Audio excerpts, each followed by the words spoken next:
नमस्कार दोस्तों, स्वागत है आपका हमारे YouTube channel target civil services में।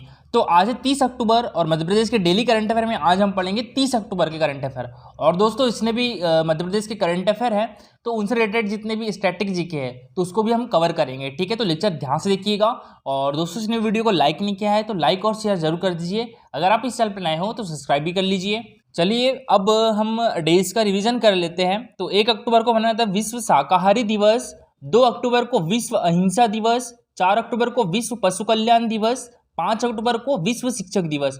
और राष्ट्रीय शिक्षक दिवस कब मनाया जाता है तो ये 5 सितंबर को मनाया जाता है। 8 अक्टूबर को वायुसेना दिवस, 4 दिसंबर को जो है नौसेना दिवस और 15 जनवरी को थल सेना दिवस मनाया जाता है। 9 अक्टूबर को विश्व डाक दिवस, 10 अक्टूबर को मानसिक स्वास्थ्य दिवस, 11 अक्टूबर को अंतर्राष्ट्रीय बालिका दिवस, 13 अक्टूबर को विश्व आपदा नियंत्रण दिवस और 14 अक्टूबर को विश्व मानक दिवस। और देखिए दोस्तों हमारे देश में राष्ट्रीय बालिका दिवस कब मनाया जाता है, ये 24 जनवरी को मनाया जाता है। 11 अक्टूबर को अंतर्राष्ट्रीय बालिका दिवस और 24 जनवरी को राष्ट्रीय बालिका दिवस। 15 अक्टूबर को विश्व छात्र दिवस, 16 अक्टूबर को विश्व खाद्य दिवस, 17 अक्टूबर को अंतर्राष्ट्रीय गरीबी उन्मूलन दिवस, 21 अक्टूबर को पुलिस स्मृति दिवस, 24 अक्टूबर को यूनाइटेड नेशन डे और 27 अक्टूबर को मनाया जाता है इन्फेंट्री दिवस। और देखिए दोस्तों ये है हमारा Telegram channel target civil services. इस पर डेली 20 क्वेश्चन का क्विज होता है जिसमें 15 क्वेश्चन जो रहते हैं वो मध्य प्रदेश जीके से रहते हैं जो कि प्रीवियस ईयर एग्जाम में पूछे जा चुके हैं और एग्जाम पर्सपेक्टिव से भी इंपॉर्टेंट होते हैं। इसमें 5 क्वेश्चन रहते हैं मध्य प्रदेश करंट अफेयर से रिलेटेड। तो दोस्तों इस टाइप से इसका रिजल्ट निकलता है। और जो कल क्विज हुआ था हमारा 86वां, तो इसमें जो फर्स्ट रैंक आई है वो हेमंत की आई है, सेकंड रैंक अलका की आई है और जो थर्ड रैंक है वो मोहित की आई है। तो दोस्तों आप भी इस क्विज में पार्टिसिपेट कर सकते हो। टेलीग्राम चैनल की लिंक आपको हमारे वीडियो के और देखिए दोस्तों मंथली करंट अफेयर में कल हम करेंगे अक्टूबर महीने से जितने भी इंपॉर्टेंट क्वेश्चंस बनेंगे तो उनको कवर करेंगे। ठीक है, तो मंथली करंट अफेयर का वीडियो कल जरूर से जरूर देखिएगा, उसमें सारे इंपॉर्टेंट क्वेश्चंस रहेंगे अक्टूबर माह के। तो देखिए कुछ क्वेश्चंस हम आज देख लेते हैं। मध्य प्रदेश के किस जिले में होने वाली चिन्नौर चावल को जीआई टैग मिल गया है? तो दोस्तों ये किस जिले में होती है चिन्नौर चावल? ये बालाघाट डिस्ट्रिक्ट में होती है। तो इसके अभी हाल ही में जीआई टैग मिल गया है। संस्कृति मंत्रालय भारत सरकार के द्वारा आयोजित तुर्तुक फेस्टिवल में मध्य प्रदेश से किस शिल्पकार ने अपनी कला का प्रदर्शन किया है? तो ये मोहम्मद बिलाल खत्री। और दोस्तों ये फेस्टिवल तुर्तुक फेस्टिवल कहाँ पर आयोजित किया गया था? तो ये हमारे देश की यूनियन टेरिटरी लद्दाख में आयोजित किया गया था। और दोस्तों ये है बिलाल खत्री। नेक्स्ट क्वेश्चन है हमारा, मध्य प्रदेश भोज मुक्त विश्वविद्यालय 1 अक्टूबर 2021 को अपना 30वां स्थापना दिवस मना रहा है। तो यह किस जिले में है दोस्तों? भोपाल में है। ठीक है, ओपन यूनिवर्सिटी एमपी भोज ओपन यूनिवर्सिटी कहाँ पर है? ये भोपाल डिस्ट्रिक्ट में है और ये हमारे मध्य प्रदेश का पहला खुला विश्वविद्यालय है। तो याद रखिएगा इसकी स्थापना 1991 में हुई है। ठीक है, और ये इंपॉर्टेंट इसलिए है क्योंकि इसने अभी अपना 30वां स्थापना दिवस मनाया है। और इसके अभी वाइस चांसलर कौन है? तो ये जयंत सोनवलकर है। निम्न में से कौन सा इंस्टीट्यूट नेशनल इनोवेशन अवार्ड समारोह आयोजित करेगा? तो ये आईआईटी इंदौर। ठीक है, तो इसका आंसर क्या हो गया था? Option number A, Indian institute of technology Indore. Madhya Pradesh का पहला आईटी हब शहर कौन सा बनेगा? तो ये बनेगा इंदौर। तो दोस्तों कल इसी टाइप से आपको जितने भी अक्टूबर माह के इंपॉर्टेंट करंट अफेयर रहेंगे तो सारे कल उसके लिए एक अलग से separate video monthly current affair का लाएंगे, तो सारे लोग देखिएगा। ठीक है, चलिए सबसे पहले हमने जो कल करंट अफेयर पढ़े थे उसका रिवीजन कर लेते हैं, उसके बाद स्टार्ट करेंगे हम आज की करंट अफेयर। तो कल के करंट अफेयर में पहला क्वेश्चन था हमारा, हाल ही में बरकतुल्ला विश्वविद्यालय का दीक्षांत समारोह में कितने विद्यार्थियों को गोल्ड मेडल दिया गया है? तो ये 27 विद्यार्थियों को गोल्ड मेडल दिया गया है। नेक्स्ट क्वेश्चन था हमारा, बेंगलुरु में आयोजित राष्ट्रीय गोताखोर स्पर्धा में इंदौर की पलक शर्मा ने सीनियर वर्ग में कौन सा पदक जीता है दोस्तों? स्वर्ण पदक जीता है। तो इसका आंसर क्या हो गया था? ऑप्शन नंबर ए, और यह पलक शर्मा। कि बेटी बचाओ बेटी पढ़ाओ के लिए इंदौर जिले की ब्रांड एम्बेसडर भी कौन है? तो ये पलक शर्मा है। और पलक शर्मा को 2021 का प्रधानमंत्री राष्ट्रीय बाल पुरस्कार से भी सम्मानित किया गया था। प्रधानमंत्री राष्ट्रीय बाल पुरस्कार 2021 की बात करें तो इसमें हमारे मध्य प्रदेश के 2 बच्चों को यह पुरस्कार दिया गया था। कौन कौन से? एक अनुज जैन जो कि हरदा डिस्ट्रिक्ट से है और दोस्तों इनको शिक्षा के लिए मिला था प्रधानमंत्री राष्ट्रीय बाल पुरस्कार, और एक पलक शर्मा को दिया गया था। ये हमारे मध्य प्रदेश की किस डिस्ट्रिक्ट से है? तो इंदौर डिस्ट्रिक्ट से है, खेल के क्षेत्र में दिया गया था। और देखिए प्रधानमंत्री राष्ट्रीय बाल पुरस्कार 2020 की बात करें तो ये भी 2 बच्चों को मिला था, एक सुदीप्ति हजेला को मिला था, एक रिया जैन को मिला था। रिया जैन का संबंध हमारे मध्य प्रदेश के भोपाल डिस्ट्रिक्ट से है और सुदीप्ति हजेला का संबंध किस डिस्ट्रिक्ट से है? तो इंदौर डिस्ट्रिक्ट से था। नेक्स्ट क्वेश्चन था हमारा, किस एकेडमी द्वारा उर्दू एवं अन्य भाषाएं विषय पर 1 दिवसीय सेमिनार राज्य संग्रहालय में आयोजित किया गया है? तो ये उर्दू एकेडमी के द्वारा। तो इसका आंसर क्या होगा? था ऑप्शन नंबर बी। और दोस्तों उर्दू एकेडमी की स्थापना कब हुई थी? तो ये 1976 में हुई थी। इसकी निदेशक कौन है दोस्तों? अभी नुसरत मेहदी। नेक्स्ट क्वेश्चन था हमारा, केंद्रीय शहरी विकास मंत्रालय के द्वारा award for excellence in urban transport, most important question है दोस्तों ये। तो ये मध्य प्रदेश के किस शहर को दिया जाएगा? तो ये दिया गया है दोस्तों इंदौर डिस्ट्रिक्ट को। तो इसका आंसर क्या होगा? ऑप्शन नंबर ए। और ये कब दिया गया है? तो ये 29 अक्टूबर को दिया गया है। हमारे देश के केंद्रीय शहरी विकास मंत्री कौन है? तो ये है हरदीप सिंह पुरी। चलिए दोस्तों अब स्टार्ट करते हैं हम आज के करंट अफेयर। तो आज के करंट अफेयर में पहला क्वेश्चन है हमारा, पशुपालन एवं डेयरी विभाग ने पशुपालकों की आय बढ़ाने और उनकी समस्याओं के समाधान के लिए एक दिवसीय पशुपालक वेबिनार का आयोजन कहां पर किया है? तो यह हमारे मध्य प्रदेश की राजधानी भोपाल में किया है। तो दोस्तों इसका आंसर हो जाएगा क्या? Option number B, Bhopal. तो देखिए दोस्तों, पशुपालन एवं डेयरी विभाग के मंत्री कौन है हमारे? ये है प्रेम सिंह पटेल। पशुपालन एवं डेयरी विभाग ने पशुपालकों की आय बढ़ाने और उनकी समस्याओं के समाधान के लिए राज्य पशुपालन प्रशिक्षण संस्थान भोपाल में एक दिवसीय पशुपालक वेबिनार का आयोजन किया है। और इसमें अपर मुख्य सचिव श्री JN कंसोटिया की अध्यक्षता में भोपाल जिले के सभी पशु चिकित्सक, डेयरी व्यवसायी, बकरी, सुकर, कुक्कुट पालक, डॉग ब्रीडर, पेट शॉप मालिक, दुग्ध संघ के अच्छे दुग्ध प्रदाता और मिल्क पार्लर के मालिक आदि शामिल हुए। देखिए दोस्तों, हमारे मध्य प्रदेश में आनंद पद्धति पर आधारित सहकारी डेयरी विकास कार्यक्रम कब से चलाया जा रहा है? तो ये 1970 से चलाया जा रहा है। फिर मध्य प्रदेश में सहकारी डेयरी विकास कार्यक्रम 1975 में शुरू हुआ। और इसके बाद मध्य प्रदेश राज्य पशुधन एवं कुक्कुट विकास निगम की स्थापना कब हुई थी? 19 नवंबर 1982 को की गई थी। और मध्य प्रदेश में 19 अक्टूबर 2004 को मध्य प्रदेश गौपालन एवं संवर्धन बोर्ड का गठन किया गया था। और देखिए दोस्तों, देश में पहला गौ अभ्यारण्य कहाँ पर है? तो ये भी हमारे मध्य प्रदेश में है। कहाँ पर है? ये हमारे मध्य प्रदेश का जो 51वां डिस्ट्रिक्ट है आगर मालवा, तो वहां पर देश का पहला गौ अभ्यारण्य स्थापित किया गया है। दोस्तों गौ कैबिनेट का गठन करने वाला देश का पहला राज्य कौन सा था? तो वो भी हमारा प्यारा मध्य प्रदेश था। ऑपरेशन फ्लड दुग्ध उत्पादन बढ़ाने के लिए मध्य प्रदेश में आनंद मॉडल पर आधारित सहकारी डेयरी विकास कार्यक्रम 1970 से चलाया जा रहा है। 1980 में द्वितीय चरण प्रारंभ हुआ था, वर्तमान में तृतीय चरण चल रहा है।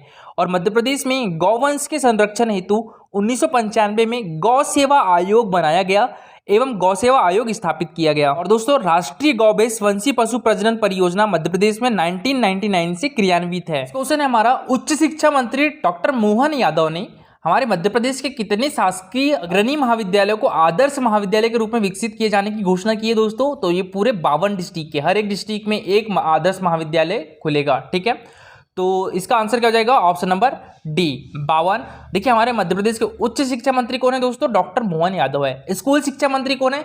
तो यह इंदर सिंह परमार है। चिकित्सा शिक्षा मंत्री कौन है? ये विश्वास सारंग जी है। और तकनीकी शिक्षा मंत्री कौन है? तो यशोधरा राजे सिंधिया है। और यशोधरा राजे सिंधिया के पास खेल एवं युवा कल्याण विभाग भी है। दोस्तों हमारे मध्य प्रदेश के उच्च शिक्षा मंत्री डॉक्टर मोहन यादव ने कहा है कि मध्य प्रदेश के सभी 52 शासकीय अग्रणी महाविद्यालयों को आदर्श महाविद्यालय के रूप में विकसित किए जाने का निर्णय लिया गया है। इसमें व्यावसायिक शिक्षा के लिए स्किल लैब, वर्चुअल कक्षाओं का सीधा प्रसारण, जिले के अन्य महाविद्यालयों से संबंध हो ऐसी व्यवस्था होगी।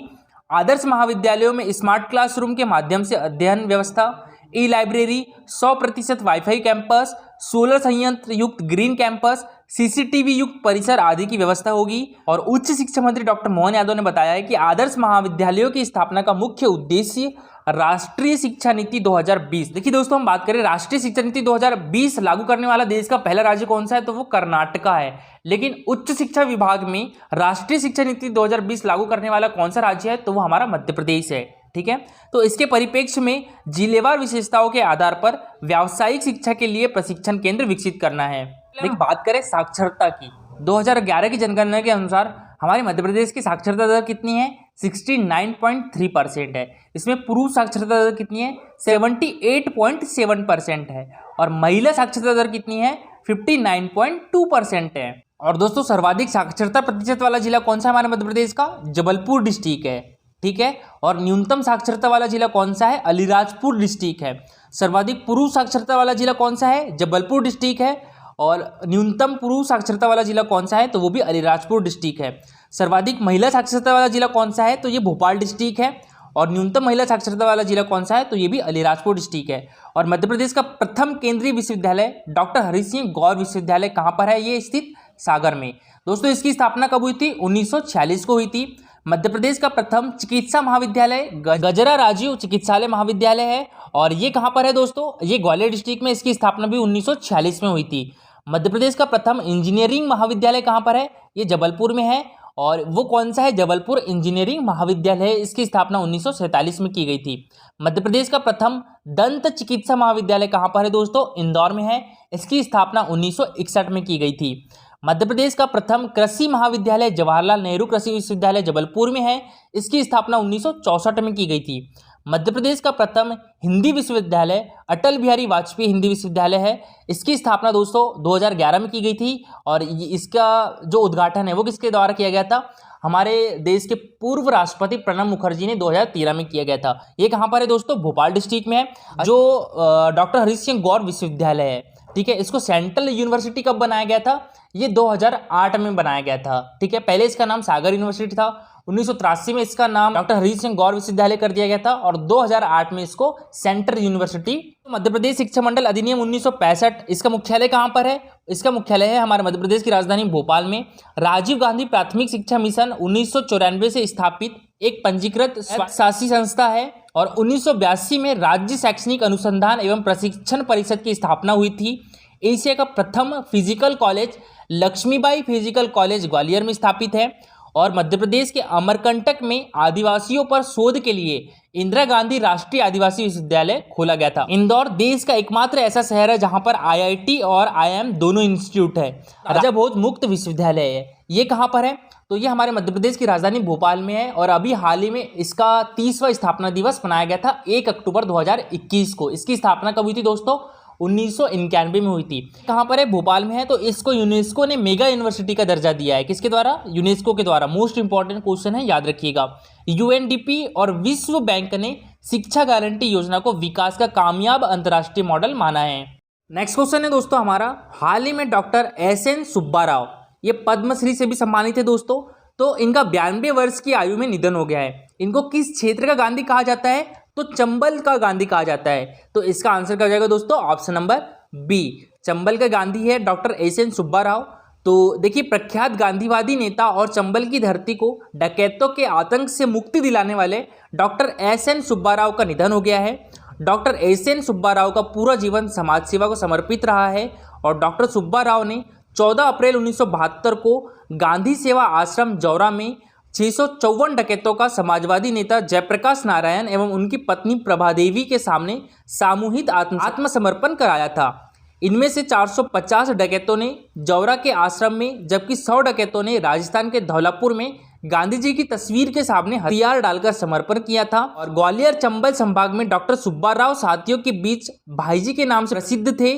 डॉक्टर सुब्बा राव ने जौरा में गांधी सेवा आश्रम की नींव रखी थी, जो अब श्योपुर तक गरीब व जरूरतमंदों से लेकर कुपोषित बच्चों के लिए काम कर रहा है। डॉक्टर सुब्बा राव ने श्योपुर के त्रिवेणी संगम घाट पर गांधी जी की 13वीं का आयोजन शुरू करवाया था। दोस्तों याद रखिएगा, ये है डॉक्टर SN सुब्बा राव। इनको पद्मश्री भी मिल चुका है। इनका जन्म 7 फरवरी 1929 को बेंगलोर में हुआ था। कर्नाटका की राजधानी बेंगलोर में हुआ था। इस क्वेश्चन है हमारा, मध्य प्रदेश के किस शहर के पास देश का पहला रॉक शेल्टर कॉरिडोर बनाया जाएगा दोस्तों? तो ये बनाया जाएगा भोपाल शहर के पास। तो इसका आंसर क्या हो जाएगा? Option number B, Bhopal. देखिए दोस्तों, हमारी मध्य प्रदेश की राजधानी भोपाल के आसपास पाषाण युगीन शैलचित्र मौजूद है। ये करीब आधा दर्जन स्थानों पर है। इन्हें राज्य पुरातत्व विभाग सुरक्षित एवं संरक्षित करेगा। तो बात करें हम यहाँ पर इतिहास की, तो इतिहास के जनक किसे कहा जाता है? हेरोडोटस को कहा जाता है। इतिहास को 3 खंडों में बांटते हैं। कौन कौन से? एक तो प्राग ऐतिहासिक काल, एक आधा ऐतिहासिक काल और एक ऐतिहासिक काल। प्राक ऐतिहासिक काल किसे कहा जाता है दोस्तों? जो लिखित नहीं है, ठीक है। और आधा ऐतिहासिक काल किसे कहा जाता है? जो लिखित तो है पर इसे समझा नहीं जा सकता। और ऐतिहासिक काल किसे कहा जाता है? जो लिखित भी है और इसे समझा भी जा सकता है। तो जो प्राग ऐतिहासिक काल की बात करें तो इसको 4 भागों में बांटा गया है। पूरा पाषाण काल, मध्य पाषाण काल, नव पाषाण काल और ताम्र पाषाण काल। तो यहाँ बात हो रही है पूरा पाषाण काल की, ठीक है दोस्तों। पूरा पाषाण काल में जो शैलचित्र मिले थे हमारे मध्य प्रदेश में भोपाल के आसपास, तो इसके लिए एक कॉरिडोर स्थापित किया जाएगा। और देखिए, इन शैलचित्रों के बारे में जो नई पीढ़ी है वो उसके बारे में जान सके, इसके लिए कॉरिडोर डेवलप किया जाएगा। और इसमें भीमबेटका किस जिले में है दोस्तों? भीमबेटका रायसेन डिस्ट्रिक्ट में है। कठौतिया, गोंडीपुरा, कोलार, इंदिरा गांधी मानव संग्रहालय, दुपाड़िया गेट के पास हलालपुरा और लालघाटी साइट शामिल है। वहीं अब नई साइट में बैरसिया, विदिशा, रायसेन और सीहोर को शामिल किया जाएगा। राज्य पुरातत्व अभिलेखागार इसके लिए एक सर्वे करा रहे हैं। अभी दोस्तों भोपाल के साथ साथ विदिशा और रायसेन में भी सर्वे हो गया है और सीहोर और राजगढ़ की कुछ साइट पर होना है। देखिए भोपाल के साथ विदिशा में भी शैलचित्र वाले स्थानों को सुरक्षित बनाने के लिए सर्वे चल रहा है। इनमें निमखिरिया, अहमदपुर, उदयगिरी, धनोरा पठारी, कबोलपुरी, ग्यारसपुर मुख्य रूप से शामिल है और इनके अलावा नटेरन, हवेली पठारी में नई साइट मिली है जहां शैलचित्र वाली गुफाएं हैं और उदयगिरी गुफाओं में भी अच्छी खासी संख्या में पर्यटक आने लगे हैं। दोस्तों जो सर्वेक्षण स्थल है नर्मदा घाटी, चंबल घाटी, सोन घाटी, तो इसके बारे में काफ़ी क्वेश्चन पूछे जाते हैं कि इसके सर्वेक्षणकर्ता कौन थे। तो जो नर्मदा घाटी है इसके सर्वेक्षणकर्ता कौन थे? एचडी साकलिया, मैक्काउन और आरबी जोशी इसके सर्वेक्षणकर्ता थे। चंबल घाटी के वाकनकर थे, सोन घाटी के निसार अहमद थे, ग्वालियर के बीबी लाल थे, दीवा सतना के जी शर्मा थे और मंडला के सुपेकर थे। तो इनका नाम याद रखिएगा। देखिए मध्य प्रदेश के कुछ प्रमुख पुरापाषाण कालीन स्थल के बारे में देखते हैं हम। नदी घाटियां नर्मदा, चंबल, बेतवा, सुनार, सोन। अन्य स्थल कौन कौन से हैं? भीमबेटका, आदमगढ़, पचमढ़ी, जावरा, रायसेन जिले कुछ अन्य स्थल है। और बात करें नर्मदा शीश की तो हथनौरा जो कि नर्मदा घाटी सीहोर जिला में है, यहाँ से प्राप्त मानव कंकाल का नामकरण नर्मदा शीश किया गया है। ठीक है, तो ये भी याद रखिएगा, हथनौरा का नाम, यहाँ से प्राप्त मानव कंकाल का नामकरण नर्मदा शीश किया गया है। और अरुण सोनकिया द्वारा प्राप्त इस जीवाश्म को भारत का सबसे प्राचीन उपलब्ध जीवाश्म माना गया है। नर्मदा घाटी से स्तनधारी पशुओं के पर्याप्त जीवाश्म मिले हैं। और deacon Sonia most important question है इस वर्ष का। भीमबेटका के आश्रयों में 550 मिलियन वर्ष पुराना डिकन सोनिया जंतु के अवशेष फरवरी 2021 में मिले हैं और यह जंतु सबसे प्राचीन ज्ञात जंतु माना जा रहा है। मोस्ट इंपॉर्टेंट क्वेश्चन है दोस्तों, याद रखिएगा। भीमबेटका रायसेन डिस्ट्रिक्ट में आता है और इसकी खोज वाकनकर के द्वारा 1958 में की गई थी और ये क्वेश्चन 2020 एमपीपीएससी में पूछा भी गया था। भीमबेटका को यूनेस्को द्वारा विश्व धरोहर स्थल की सूची में कब शामिल किया गया था? तो ये 2003 में शामिल किया गया था। ठीक है, खजुराहो मंदिर को कब शामिल किया गया था? 1986 में शामिल किया गया था। और जो सांची स्तूप है इसे 1989 में शामिल किया गया था यूनेस्को द्वारा विश्व धरोहर स्थल की सूची में। और दोस्तों क्वेश्चन आता है, मध्य प्रदेश के सबसे प्राचीन औजार कहां से मिले हैं? तो ये मिले हैं भूतरा से। ये कहां पर है? नरसिंहपुर के निकट नर्मदा घाटी में स्थित है। और दोस्तों कल का हमारा क्वेश्चन था 6 दिसंबर 2019 को मध्य प्रदेश के किस पर्यटन स्थल को स्वच्छ भारत मिशन के अंतर्गत स्वच्छ आइकोनिक स्थल घोषित किया गया है? तो ये महाकालेश्वर मंदिर को। तो दोस्तों इसका आंसर क्या हो जाएगा? Option number B. महाकालेश्वर मंदिर कहां पर है दोस्तों? ये उज्जैन डिस्ट्रिक्ट में है। देखिए दोस्तों हमारे देश में 12 ज्योतिर्लिंग है, इसमें से हमारे मध्य प्रदेश में कितनी ज्योतिर्लिंग है? 2। एक तो ओमकारेश्वर में है, ओमकारेश्वर हमारे मध्य प्रदेश के खंडवा डिस्ट्रिक्ट में है और एक महाकालेश्वर में है। महाकालेश्वर हमारे मध्य प्रदेश के उज्जैन डिस्ट्रिक्ट में है। उज्जैन डिस्ट्रिक्ट हमारे मध्य प्रदेश के क्षिप्रा नदी के किनारे पर बसा हुआ है। और दोस्तों उज्जैन को मध्य प्रदेश की सांस्कृतिक राजधानी भी कहा जाता है। खजुराहो मंदिर हमारे मध्य प्रदेश के छतरपुर डिस्ट्रिक्ट में है। इसको यूनेस्को द्वारा विश्व धरोहर स्थल की सूची में कब शामिल किया गया था? 1986 में शामिल किया गया था। ठीक है, भोजपुर मंदिर हमारे मध्य प्रदेश के किस जिले में स्थित है दोस्तों? रायसेन डिस्ट्रिक्ट में स्थित है। ओमकारेश्वर मंदिर हमारे मध्य प्रदेश के खंडवा डिस्ट्रिक्ट में स्थित है। और दोस्तों आज के लिए आपका क्वेश्चन है, मध्य प्रदेश का कौन सा क्षेत्र गोंडवाना कहलाता है? ये एमपीपीएससी 2008 में पूछा गया था। चंबल घाटी क्षेत्र, नर्मदा घाटी क्षेत्र, उत्तर पूर्वी क्षेत्र या दक्षिण पूर्वी क्षेत्र? तो इसका आंसर पूरा डिटेल में दीजिएगा। और दोस्तों आई होप कि आपको लेक्चर अच्छा लगा हो। अगर अच्छा लगा हो तो कमेंट बॉक्स में लिखकर जरूर बताइएगा। आज के लिए इतना ही। Thank you for watching this video.